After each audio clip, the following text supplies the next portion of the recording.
an incredible life.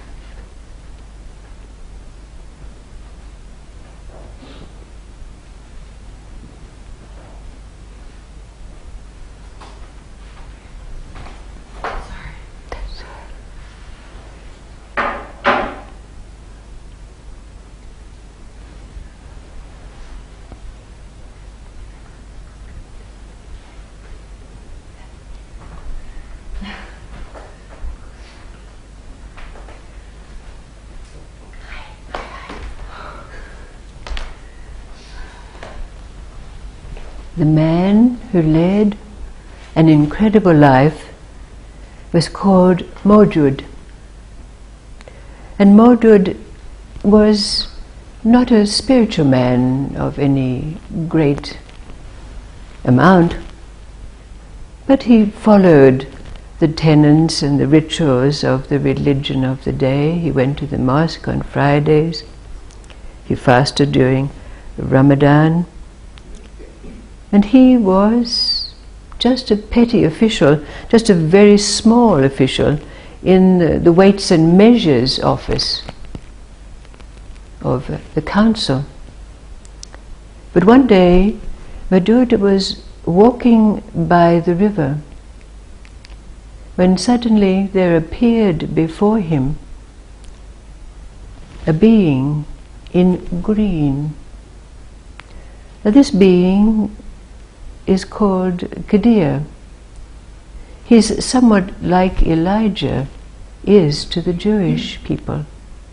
A prophet, someone who comes when a man or a woman is going through a transition, a time in their life. And here was Qadir in his flowing green robes, standing before Mawjud. And he said to Mawjud, "Leave your work, and in 3 days' time, come to this river. I'll be waiting for you." So Mawjud went back to his office and told his supervisor that he'd be leaving his employment. Well, of course, when everyone heard that Mawjud was giving up his work, they all thought he'd gone mad. But times were hard and jobs were scarce, so they very soon forgot, because everyone was coveting his position. But after those 3 days, Mawjud went to the river where Qadir was waiting, and Qadir said to him, "Jump in the river, rend your clothing and jump." And that's what Mawjud did. He tore his clothing and jumped in the river. Fortunately, he could swim, so he didn't drown. But the current carried him along quite a distance before he was hauled out of the river by a fisherman. And the fisherman said, "You foolish man, what are you doing in the river?" And Mawjud said, "I don't know." Well, the fisherman said, I'll take you back to my cottage and I'll take care of you." So this is what he did. And when he found out that Mawjud could read and write, he very gladly allowed him to stay with him, learn how to fish, in exchange for teaching the fisherman how to read and write, which he did. So Mawjud stayed with the fisherman for some long while, learning the ways of fish and fishing. And then Qadir appeared to him again and said, "Leave this place and go along the road, something will happen." So Mawjud set out. He was wearing the simple garb of a fisherman, and he hadn't gone too far down the road when he was met by a trader on his donkey, obviously going to the market. And when the trader saw him, he said, "Oh, would you by chance looking for work, because I need someone to help me with the goods that I'm taking to market. So Majud went along with the trader, who was in fact a farmer who was taking his wares to the marketplace. And Majud stayed in his employ for 3 years. He learned the ways of agriculture, and that was about all. But the farmer's daughter fell in love with him, and so Majud was contemplating settling down in that place.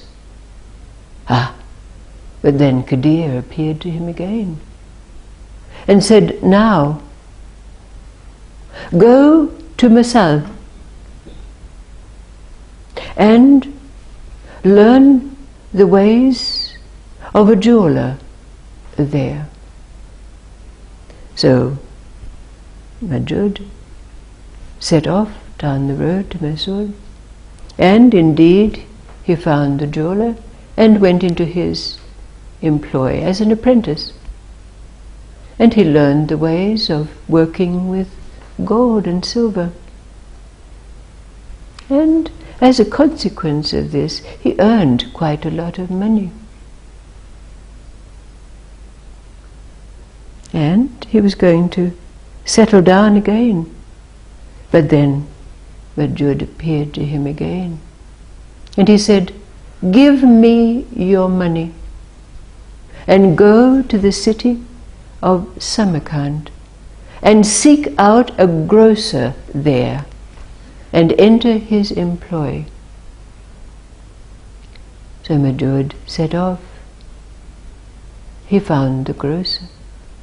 But by now, Majud was displaying distinctive signs of illumination, wisdom, knowledge. When he got to Samarkand, he found the grocer. And in the days of working, serving people, they began to seek his counsel. They came to have healings. They came to receive his teachings. And after some long while, people began to ask him, "Who was your teacher?" And he would say, "I didn't have a teacher." "What did you do in your life?" they would ask. And he said, "Well, I jumped in the river, and then I became a fisherman, and then I became a farmer, and then and now I'm here." But of course, they didn't really believe him. So they made up stories about him, because he was obviously, to those who came to him, some kind of saint, some kind of sage. So they made a story. But when he was asked, he said the same thing. "I didn't have a teacher. I didn't have a guide." And repeated the same. "I jumped in the river. Became a fisherman." But you know, this story is the true story of one of the great Sufi mystics.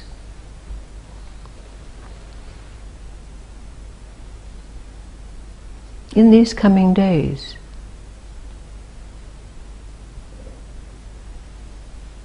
with this rite of passage, initiation,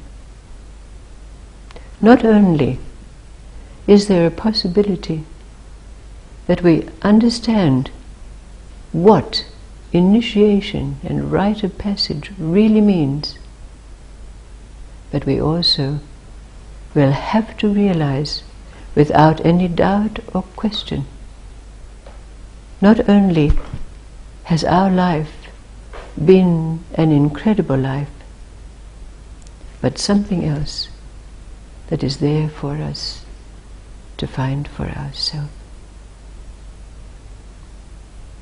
Just like we can have the realization that those events that have been occurring before this gathering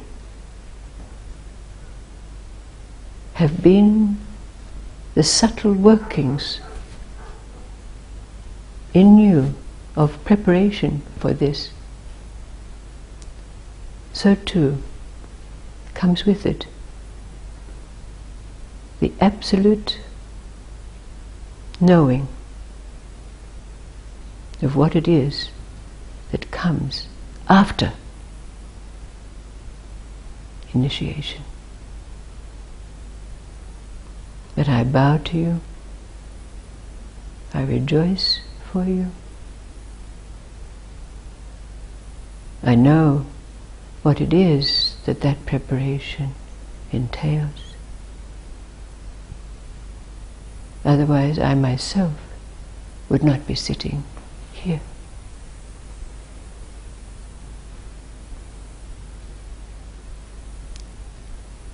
But the next days will not be easy.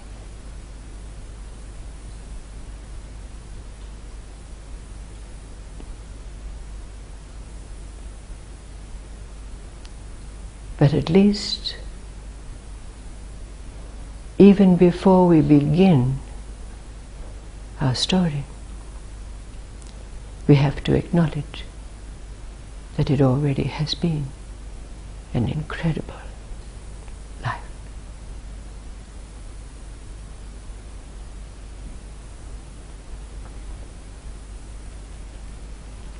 But as was said before you came in, there's a puzzle here, an enigma, because in the time that we've been together over these years, it's very evident that there's no dogma here, there's no teaching here, there's no religion here, there's no credo here. And yet, the invitation's been extended to participate in a rite of passage initiation. Rites of passage are usually only associated with a creed, a religion. All that's been asked of you is to bring a few sayings and some pictures. So what does it really mean?